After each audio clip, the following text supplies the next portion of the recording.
नमस्कार, India voice देख रहे हैं आप और मैं हूं आपके साथ शिवम दुबे। बुलेटिन की शुरुआत करेंगे बड़ी खबर के साथ। यह खबर लखनऊ से, जहां पर मदरसों में बायोमेट्रिक हाजिरी पर शिक्षक नाराज। बायोमेट्रिक का फैसला शासनादेश के विपरीत, तो शिक्षक और छात्रों को बायोमेट्रिक से हाजिरी के आदेश हैं। अल्पसंख्यक कल्याण निदेशक ने यूपी के मदरसों के लिए यह आदेश दिया। अल्पसंख्यक कल्याण मंत्री को पत्र भेजकर इस पर नाराजगी जताई गई। तो ये बड़ी खबर हम आपको बता रहे हैं। शिक्षक और छात्रों को बायोमेट्रिक से हाजिरी के आदेश हैं। मदरसों में बायोमेट्रिक हाजिरी पर शिक्षक नाराज हैं मदरसों के, और बायोमेट्रिक का फैसला शासनादेश के विपरीत बता दिया है। तो ये बड़ी खबर हम आपको बता रहे हैं। शिक्षक और छात्रों को बायोमेट्रिक से हाजिरी के आदेश हैं, यानी कि मदरसों में शिक्षक और जो छात्र हैं वो बायोमेट्रिक के जरिए प्रवेश करेंगे और अपना अटेंडेंस लगाएंगे। इसको लेकर अल्पसंख्यक कल्याण निदेशक ने यूपी के मदरसों के लिए यह आदेश दिया, और अब अल्पसंख्यक कल्याण मंत्री को पत्र भेजकर इस पर नाराजगी जताई गई है। तो ये बड़ी खबर हम आपको लखनऊ से बता रहे हैं। तो बायोमेट्रिक को लेकर, मदरसों में बायोमेट्रिक को लेकर अब बवाल हो गया है और इस पर शिक्षक नाराज है।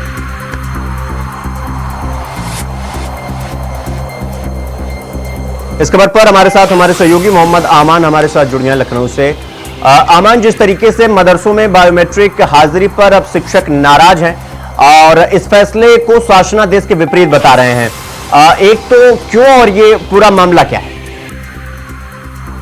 आपको बता दें, जिस तरह से मदरसा बोर्ड में ये फैसला जब से आया है तो इससे लगातार जो शिक्षक है वहाँ पे, और बात कही जाए छात्रों की, तो छात्र भी यहाँ पे नाराज दिखाई दे रहे हैं। उनका साफ तौर से कहना है ये चीज संभव नहीं है। जिस तरह से पहले की तरह लोगों की एंट्री होती थी, लोग आते थे, वो चीज एक आसान थी, और उससे यहाँ पे काफी मुश्किलों का सामना करना पड़ेगा। जिस तरह से बायोमेट्रिक आया है, बायोमेट्रिक से बताया जा रहा है कि अब जितने भी शिक्षक है और जो छात्र है वहाँ पे उनकी एंट्री की जाएगी। तो ये जो शासन आदेश आया है ये एकदम बता रहे हैं कि मदरसा शिक्षा बोर्ड जो है उससे विपरीत बताया जा रहा है। वहीं पर लगातार जो यहाँ पे जो शिक्षक हैं उन लोगों ने अल्पसंख्यक कल्याण बोर्ड को भी पत्र लिखा है। वहीं पर अमान, इस पूरे शासनादेश के विपरीत क्यों है? क्या मांगे हैं इनकी? क्या इनकी तरफ से क्या पक्ष रखा गया है?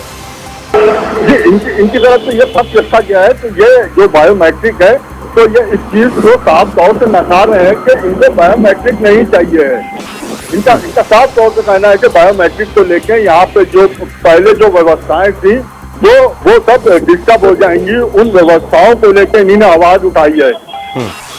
अमन, जिस तरीके से अब चाहे शिक्षक हो या छात्र छात्रा हो, जो भी हो, अगर उन्हें बायोमेट्रिक के जरिए उनका जो वो अटेंडेंस लग रहा है, अगर वो लग रहा है, इसको लेकर के शासनादेश के विपरीत जा रहे हैं शिक्षक, तो जो अल्पसंख्यक आयोग को चिट्ठी लिखी गई है बाकायदा, उस चिट्ठी में क्या जिक्र किया गया है? नाराजगी किस बात को लेकर है? नाराजगी साफ तौर से बायोमेट्रिक को लेकर जताई जा रही है कि बायोमेट्रिक से यहाँ पे जो एंट्री होना है वो चीज, उन चीजों से नाराजगी है। जिस तरह से उनका कहना है जो पहले व्यवस्थाएं थी, जो व्यवस्थित थे, उसमें क्या खराबी थी जो बायोमेट्रिक लाया जा रहा है। अमन, क्या मदरसों में बायोमेट्रिक लगाना निषेध है या इस तरीके के आदेश निषेध है? मतलब इनकी तरफ से पक्ष क्या रखा जा रहा है? अल्पसंख्यक आयोग को चिट्ठी भी लिखी गई है, क्यों चिट्ठी लिखी गई है? वजह क्या है? क्या मदरसों में बायोमेट्रिक अवैध है, एक तरीके से नहीं लगाया जा सकता, ऐसा कुछ है? जी, अवैध जैसी किसी भी तरह की अभी कोई बात सामने नहीं आई है, लेकिन शिक्षकों का जो साफ तौर से कहना है, उनको बायोमेट्रिक को लेकर नाराजगी जताई जा रही है। और जो चिट्ठी में लिखा गया उसको ये शासन आदेश का जो विपरीत बता के उन्होंने चिट्ठी में लिखा है।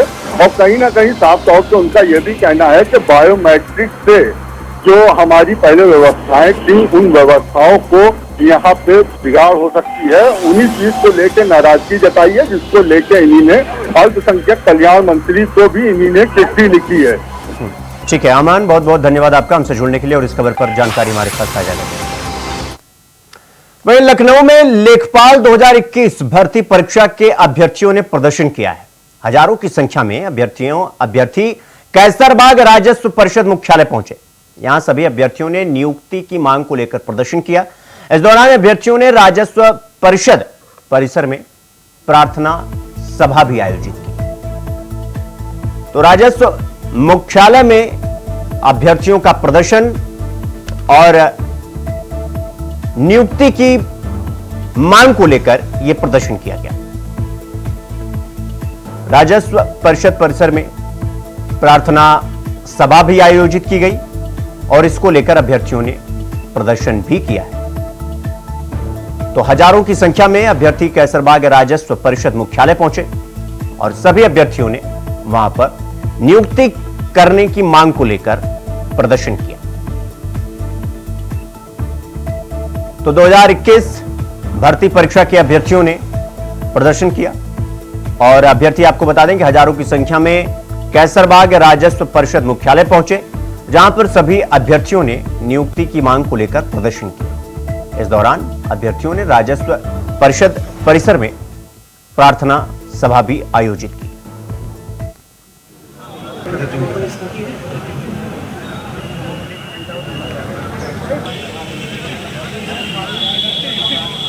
इस खबर पर हमारे साथ हमारे सहयोगी मोहम्मद आसिफ हमारे साथ जुड़ गए हैं।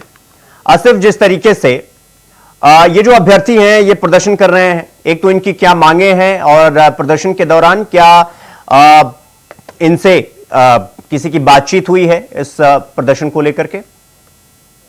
बिल्कुल, आज लेखपाल भर्ती के अभ्यर्थी 2021 के ये अभ्यर्थी है और राजधानी लखनऊ में राजस्व परिषद के सामने प्रदर्शन किया और इन लेखपाल भर्ती अभ्यर्थी के का कहना है कि उन्हें अभी तक नियुक्ति पत्र नहीं दिया गया। कई बार मांग के बावजूद भी उन्हें सिर्फ टरकाया जा रहा है। यही वजह है कि आज सभी लेखपाल भर्ती अभ्यर्थी राजस्व परिषद पहुंचे और वहां पर प्रदर्शन किया और साथ ही साथ वहां प्रार्थना सभा भी किया।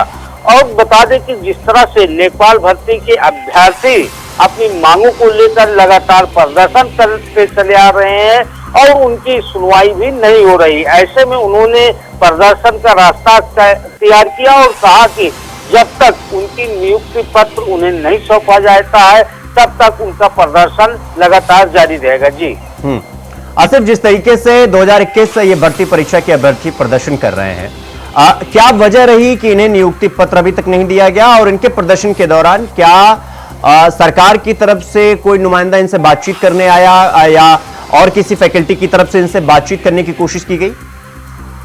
जी बिल्कुल, देखिए जिस तरह से लेखपाल भर्ती अभ्यर्थियों का प्रदर्शन हुआ है आज, उनका कहना है कि लगातार उनके द्वारा कई बार मांग की गई, अधिकारियों से मुलाकात की गई और यहाँ तक कि राजस्व परिषद के जो मंत्री हैं उनसे भी मुलाकात की गई, लेकिन उनकी मांगों को लेकर लगातार जिस तरह से उनकी मांगों को नजरअंदाज किया जा रहा है, ऐसे में उनकी कोई सुनने वाला नहीं है। जिस तरह से अगर बात करें कि राजधानी में और भी भर्तियां हैं जिसको लेकर लगातार प्रदर्शन किया जा रहा है, चाहे शिक्षक भर्ती अभ्यर्थी हो या फिर जो है कई और अभ्यर्थी हैं, लगातार राजधानी लखनऊ में प्रदर्शन चलता रहता है। ठीक उसी तर्ज पर जिस तरह से लेखपाल भर्ती अभ्यर्थी ने प्रदर्शन किया, इन अभ्यर्थियों का यह मानना है कि सरकार उनकी सुनवाई नहीं कर रही है और जिस तरह से उनके सामने समस्या है, नियुक्ति पत्र नहीं दिया जा रहा है, ऐसे में उनकी जो परेशानी है लगातार बढ़ रही है, उनका दुख दर्द कोई भी सुनने वाला नहीं है।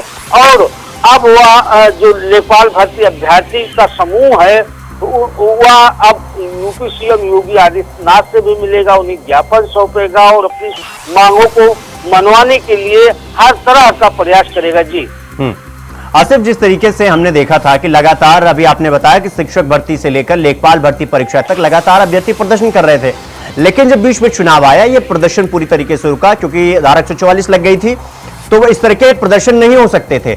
लेकिन अब जब सब कुछ ठीक ठाक तरीके से निपट गया है तो इन अभ्यर्थियों की मांगों को क्यों अनसुना किया जा रहा है? क्या वजह है कि इनको नियुक्ति पत्र अभी तक नहीं दिया गया है और सरकार की तरफ से सचिव की तरफ से क्या कोई आश्वासन दिया गया, कब तक होगा, कुछ इसको लेकर के कोई बयान? जी बिल्कुल, अगर बता दें कि लेखपाल भर्ती अभ्यर्थियों का जो प्रदर्शन है इसी की तर्ज पर इको गार्डन में कई मसलन शिक्षक भर्ती अभ्यर्थी समेत कई संगठनों का प्रदर्शन चल रहा है और अपनी विभिन्न मांगों को लेकर यूको गार्डन में लगातार प्रदर्शन जारी है। और इसी तर्ज पर लेखपाल भर्ती अभ्यर्थियों का भी आज प्रदर्शन हुआ और लेखपाल भर्ती अभ्यर्थियों का कहना है कि वह लगातार अपनी मांगों के समर्थन में प्रदर्शन करते चले आ रहे हैं।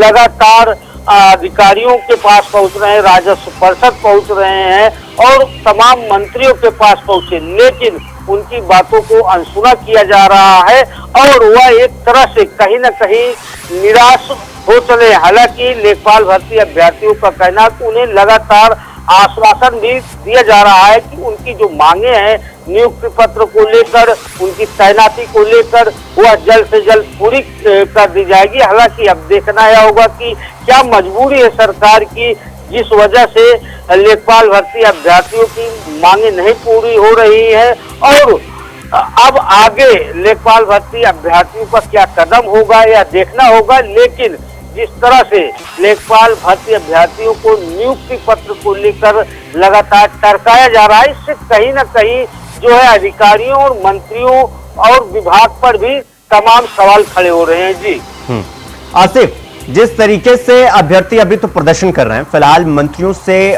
वो मिले लेकिन उनकी बात को अनसुना किया जा रहा है। राजस्व परिषद मुख्यालय वो पहुंचे, अपनी मांग को लेकर मांग पत्र भी सौंपा, प्रदर्शन भी कर रहे हैं, अपनी मांग वाजिब तरीके से रख भी रहे हैं, लेकिन इनको लगातार नजरअंदाज किया जा रहा है। तो कल को अगर यह प्रदर्शन उग्र होता है या छात्र जो उनका प्रदर्शन है वो उग्र होता है और संवेदनशीलताएं बढ़ जाती हैं, तो इसका जिम्मेदार कौन होगा?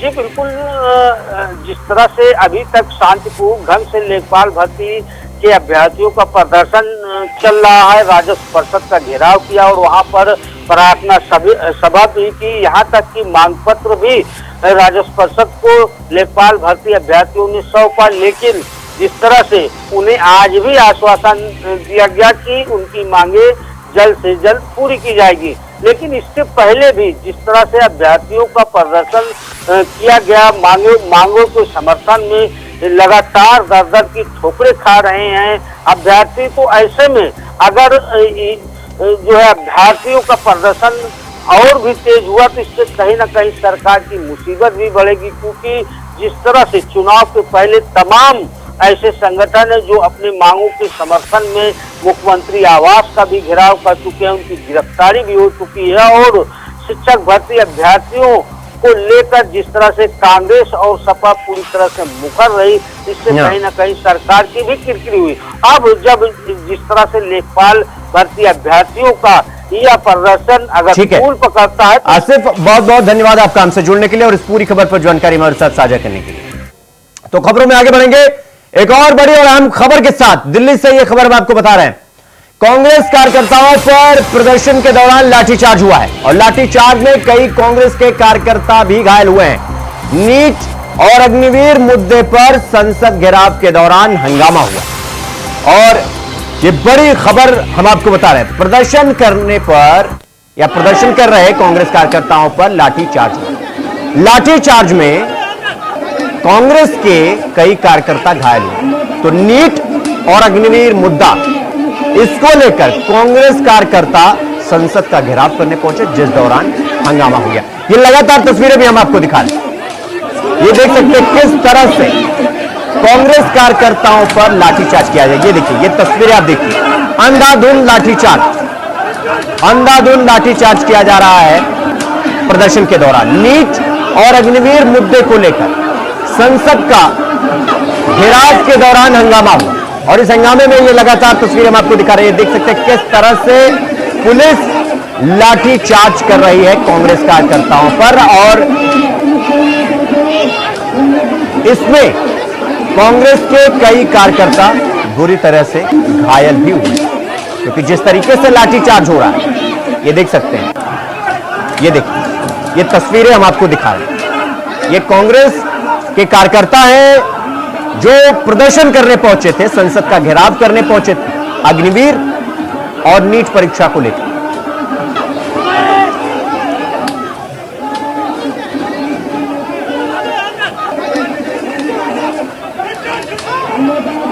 तो इस खबर पर हमारे साथ हमारे सहयोगी आदित्य हमारे साथ न्यूज रूम से जुड़ गए हैं। आदित्य, जिस तरीके से कांग्रेस के कार्यकर्ता प्रदर्शन कर रहे थे, उन पर लाठीचार्ज हुआ। इस लाठीचार्ज में कांग्रेस के कई कार्यकर्ता घायल भी बताए जा रहे हैं और इस पूरे प्रदर्शन को लेकर क्या जानकारी, क्या अपडेट आपके पास? देखिए शिव, हम आपको बता दें कि ये दिल्ली की इस वक्त काफी बड़ी खबर निकल कर आ रही है। आपको बता दें कि इंडियन यूथ कांग्रेस, जो कि कांग्रेस का यूथ विंग है, तो वो जंतर मंतर पर प्रदर्शन कर रहा था और घेराव करने के लिए पहुंचा था। लेकिन जो प्रदर्शन शुरू हुआ, तो आपको बताएं कि नीट पेपर लीक और अग्निवीर मुख्य मुद्दा था। और आपको पता ही होगा कि जैसे नीट पेपर लीक का मामला पूरे देश में जो है गहराया हुआ है और तमाम विपक्ष लगातार इसमें प्रदर्शन कर रही है, और उसी कड़ी में इंडियन यूथ कांग्रेस भी इस मुद्दे को लेकर प्रदर्शन कर रहा था। लेकिन जंतर मंतर के पास जो प्रदर्शन स्थल है, वहां पर यह प्रदर्शन शुरू हुआ और धीरे धीरे यह प्रदर्शन उग्र होता चला गया।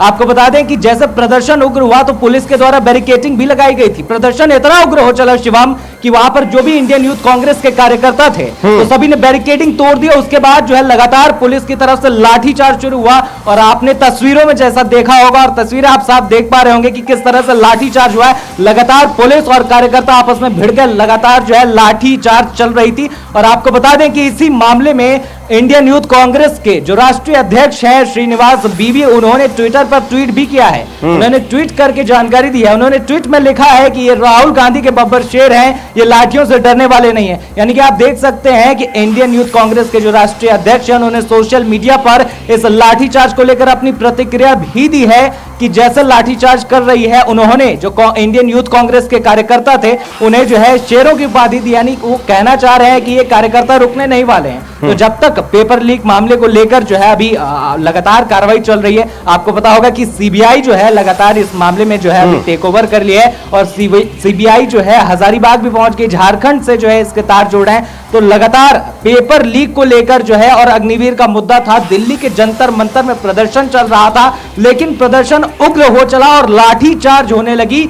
और तमाम इसमें बता दें आपको कि कई कार्यकर्ताओं को चोटें भी आई, कई कार्यकर्ता घायल भी हुए, क्योंकि जो है लगातार ताबड़तोड़ लाठीचार्ज पुलिस के द्वारा किया जा रहा था। और इसमें इंडियन यूथ कांग्रेस के जो है सैकड़ों कार्यकर्ता मौके पर मौजूद थे, जिन्हें आप तस्वीरों में देख सकते हैं कि लगातार जो भिड़ंत हुई कार्यकर्ता और पुलिस के बीच, पहले बैरिकेडिंग टूटती है, उसके बाद जो है लगातार बैरिकेडिंग के ऊपर जो है प्रदर्शन कर रहे इंडियन यूथ कांग्रेस के कार्यकर्ता चढ़ जाते हैं। उसके बाद लाठीचार्ज का जो दौर चलता है, तो वो लगातार चलता रहता है, तब तक चलता है जब तक कि पूरा जंतर मंतर का जो प्रदर्शन स्थल है वो खाली नहीं हो जाता। तब तक पुलिस की लाठियां चलते रहती हैं लगातार, और इसमें कई कार्यकर्ता घायल भी हुए हैं। और इस मामले को लेकर, ये लाठीचार्ज के मामले को लेकर अब देखने वाली बात यह है कि सोशल मीडिया पे यूथ। ठीक है आदित्य, बहुत बहुत धन्यवाद आपका हमसे जुड़ने के लिए और इस पूरी खबर पर जानकारी हमारे साथ साझा करने के लिए। खबरों में आगे बढ़ेंगे। लखनऊ में गुरुवार को हुसैनाबाद ट्रस्ट की तरफ से चौक स्थित फूल मंडी हटाने को लेकर नोटिस जारी किया गया।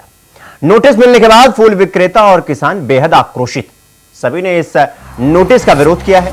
फूल मंडी के सचिव कल्लू ने बताया कि 25 सालों से हम लोग यहां पर फूल बेच रहे हैं। लखनऊ समेत दूर दूर से किसान यहां फूल बेचने आते हैं। इन फूलों का प्रयोग शादी विवाह समेत तमाम धार्मिक कार्यों के लिए किया जाता है। अगर यहां फूल मंडी यहां से हट जाएगी तो व्यापारियों समेत शहर के लोगों को भी बहुत असुविधा होगी।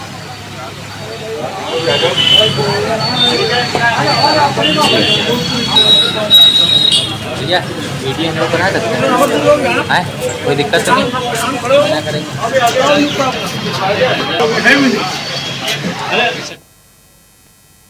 तो खबरों में आगे बढ़ेंगे एक और बड़ी और अहम खबर के साथ। यह खबर बरेली से है। भूमाफिया राजीव राणा पर पुलिस का शिकंजा। राजीव राणा के होटल और मार्केट को तोड़ने पहुंची पीडी। आधा दर्जन बुलडोजर लेकर पीडीए की टीम वहां पर पहुंची और कई थानों की पुलिस मौके पर मौजूद। पीलीभीत हाईवे पर 100 राउंड फिल्मी स्टाइल में फायरिंग हुई और इस मामले का मुख्यमंत्री योगी आदित्यनाथ ने भी संज्ञान लिया। तो अब पुलिस लगातार इस मामले में कार्रवाई कर रही है और राजीव राणा पर बड़ा कार्रवाई हुआ।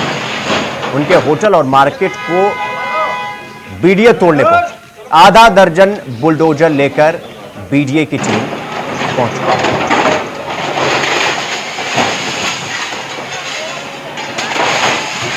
इस खबर पर हमारे साथ हमारे सहयोगी सनी गोस्वामी हमारे साथ बरेली से जुड़ गए हैं। सनी, जिस तरीके से पीलीभीत हाईवे पर 100 राउंड की फिल्मी स्टाइल में फायरिंग की गई थी और इस पूरे मामले में मुख्यमंत्री के संज्ञान लेने के बाद अब कार्रवाई किया गया है, क्या कुछ कार्रवाई अभी तक किया गया है सनी?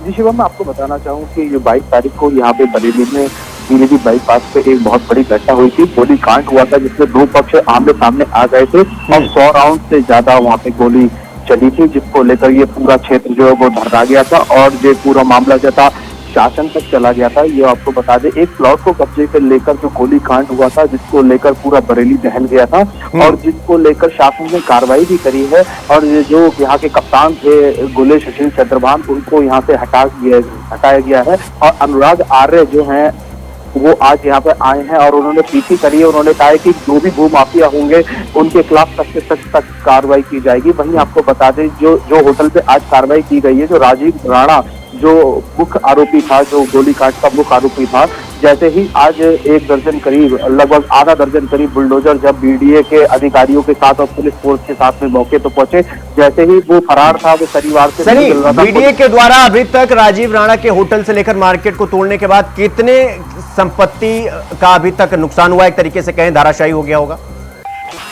इस मैं आपको बता दूं, बीडीए ने जो बताया वो होता है कि दो बिल्डिंगों का जो होटल है उनके लिए उन्होंने नोटिस दिया है, जिसको उनकी कोई जवाब नहीं दिया, उन नोटिस का जवाब नहीं दिया, जिसके लेकर ये कार्रवाई की जा रही है। भाई उन्होंने कहा कि आने वाले दिनों में उनकी और संपत्तियां जो है, जो दुकानें हैं और जो आवास है, उसकी भी जांच की जा रही है। वह भी ध्वस्तीकरण में आएंगे। अगर उसके नोटिस का जवाब नहीं देता तो आगे चलकर उनके जो दुकानें हैं और मकाने हैं उस पर भी कार्रवाई होगी। जैसे ही आपको बता दूं कि जैसे ही उसे पता चला जो मुख्य आरोपी राजीव राणा है कि उसके होटल पे आज जमीन दोस्त किया जा रहा है, तो वो नाटकीय ढंग से आया। उसकी पत्नी भी उसके साथ में थी, उसकी बेटी भी थी, वहां उसने उसका विरोध करा, लेकिन वहां पे जो पुलिस ने उनकी एक नहीं सुनी और उनको गिरफ्तार करके अपने साथ ले गई। और अब मैं आपको बता दूं, इस मामले में अब जो मुख्य आरोपी है राजीव राणा, जो अब यहाँ पे गिरफ्तार किया गया है, अब ये कुछ निकल के भी आएगा। जो अभी तक अनसुनी चीजें थी, जो अभी तक पूरी तरह से जानकारी नहीं थी, अब ये पता चलेगा पुलिस की जानकारी से कि क्या कुछ कांड में हुआ था और क्यों गोलीकांड हुआ था।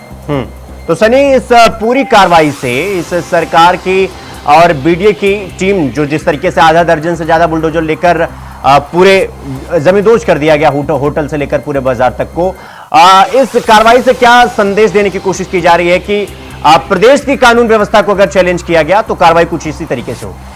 जी शिवम, बिल्कुल। जब से योगी आदित्यनाथ अपने दूसरे कार्यकाल में आए तो उन्होंने सीधा सीधा यही कहा है कि चाहे वो कोई सा भी कितना भी रसूख वाला हो, चाहे सत्ता वाला हो या विपक्ष वाला हो, कोई भी कानून के खिलाफ जाएगा तो उसके खिलाफ सख्त कार्रवाई की जाएगी। उसी का एक मैसेज देखने को मिला है जो बरेली में इतनी बड़ी कार्रवाई चल रही है, क्योंकि बारिश का मौसम है, सुबह से बारिश का मौसम है, उसके बाद भी बीडीए के अधिकारी पुलिस बल के साथ वहां पे मौके पे है और होटल को गिराने का काम किया जा रहा है। आपको बता दें शिवम की योगी आदित्यनाथ का सीधा सीधा कहना है कि कोई भी कितना भी बड़ा हो, लेकिन वो कानून के खिलाफ नहीं जाएगा। अगर जो कानून के खिलाफ जाएगा उसके खिलाफ ऐसे ही सख्त से सख्त खिलाफ कार्रवाई होगी और बुलडोजर चलाया जाएगा। ठीक है सनी, बहुत बहुत धन्यवाद आपका हमसे जुड़ने के लिए और इस पूरी खबर पर जानकारी हमारे साथ साझा करने के लिए। तो बुलेटिन में फिलहाल अभी के लिए बस इतना ही। देश और दुनिया की तमाम खबरों को देखने के लिए देखते रहिए इंडिया वॉइस। नमस्कार।